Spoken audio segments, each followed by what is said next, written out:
शगुन ने धीरे से शौर्य का हाथ अपने बाजू पर से हटाया और तकिए के नीचे फंसे अपने लंबे बालों को आहिस्ता आहिस्ता से निकाला और बेड के पास लगी आत्मा का दाहिने में अपना अक्स निहारने लगी। यूं तो वह काफी सुंदर थी ही, पर आज वह खुद को बेहद खूबसूरत महसूस कर रही थी। शौर्य के बदन की खुशबू उसके अंग अंग में समा गई थी और शौर्य भी उसके यौवन की कस्तूरी की महक में बहक कर दीवाना हुए कितने इत्मीनान से बिस्तर पर सो रहा था।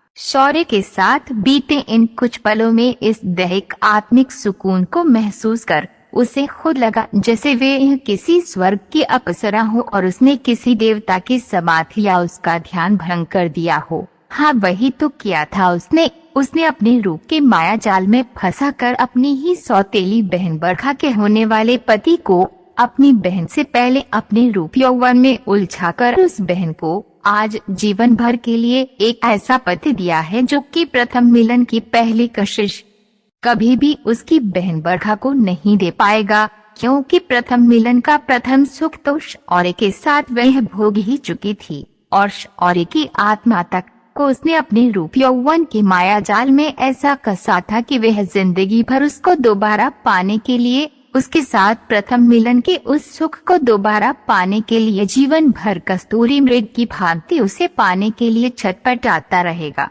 न जान उसे क्यों और किस बात पर इतनी नफरत थी अपनी सौतेली बहन बरखा से की।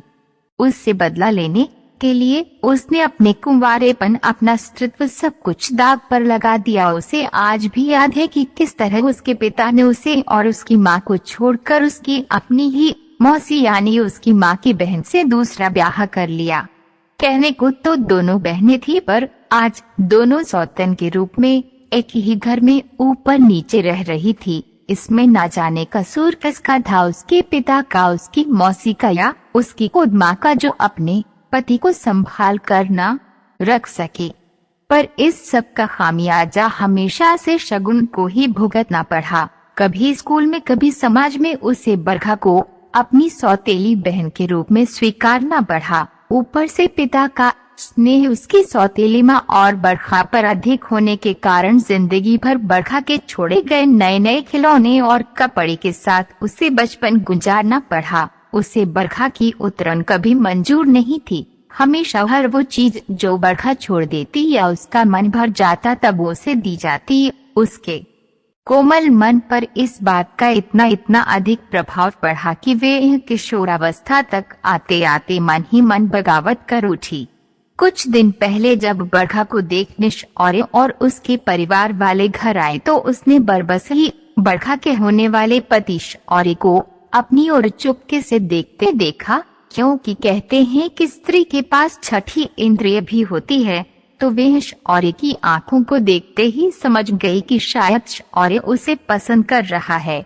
शौर्य को चाय देते समय उसने अपनी उंगलियों से जैसे ही शौर्य के हाथ को छुआ, शौर्य के बदन में बिजली सी दौड़ गई। एक अजीब सी बिन बोली कशिश उन दोनों के बीच थी, लेकिन क्योंकि पूरा परिवार बरखा को देखने आया था और बरखा में भी किसी प्रकार की कोई कमी नहीं थी, इसलिए उस वक्त बरखा के लिए ही वह रिश्ता मंजूर किया गया। और जैसा कि होता आया है, सबसे पहले हर चीज पहले बरखा को सौंपी जाती रही है, इसलिए शौर्य का भी रिश्ता भी बरखा की पसंद करने पर बरखा की ही शादी शौर्य के साथ तय हो गई। उधर शौर्य ने भी इसे अपने लिए बेहतर समझा और बरखा में ही अपना भविष्य ढूंढने लगा। उसे भी लगा कि शायद शगुन के प्रति आकर्षण इस उम्र की कशिश भर है जो बरखा के साथ शादी होने पर स्वयं ही खत्म हो जाएगी। शौर्य और शगुन ने किसी से भी इस बात का कोई जिक्र नहीं किया,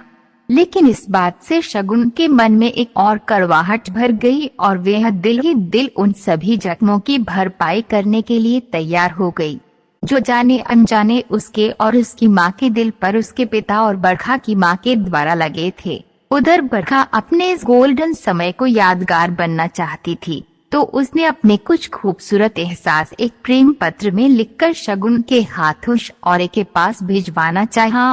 पहले तो शगुन ने ना नुकर की, पर न जाने अचानक उसके मन में क्या सूझा, वह शौर्य के पास जाने के लिए तैयार हो गई। बस आज ये वही समय था जब शगुन देने तो बरखा का प्रेम पत्र आई थी, पर अपना सब कुछ शौर्य को सौंप कर जा रही थी।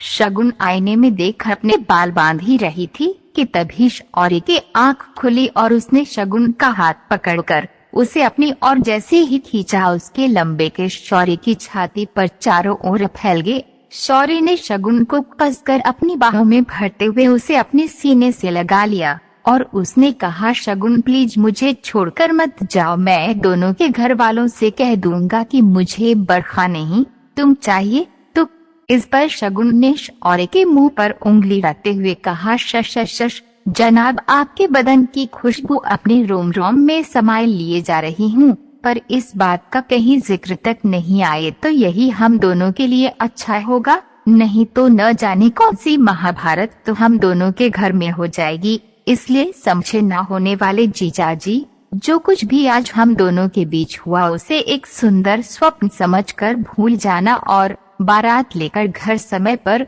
आ जाना। मेरी बहन तुम्हारा बेसब्री से इंतजार कर रही होगी। ये कहकर शगुन ने शौर्य के बाजुओं से अपने को छुड़ाया और अपने अस्त व्यस्त कपड़े समेटते हुए बालों का जूड़ा बनाते हुए घर की ओर चल दी। निश्चित समय पर बारात घर आई। बरखा दुल्हन की तरह सजी, जयमाला फेरे सभी रस्में दोनों परिवारों ने बहुत खुशी से मनाई। जब विदा की रस्म होने लगी तो शगुन ने बरखा को गले लगाते हुए कहा, जिस तरह मैंने तुम्हारी उतरण तुम्हारे छोड़े हुए खिलौनों से अपना पूरा बचपन जिया है, ठीक उसी तरह अब तुम मेरे छोड़े हुए खिलौने संग पूरी उम्र बिताओगी और हर रात मेरी उतरण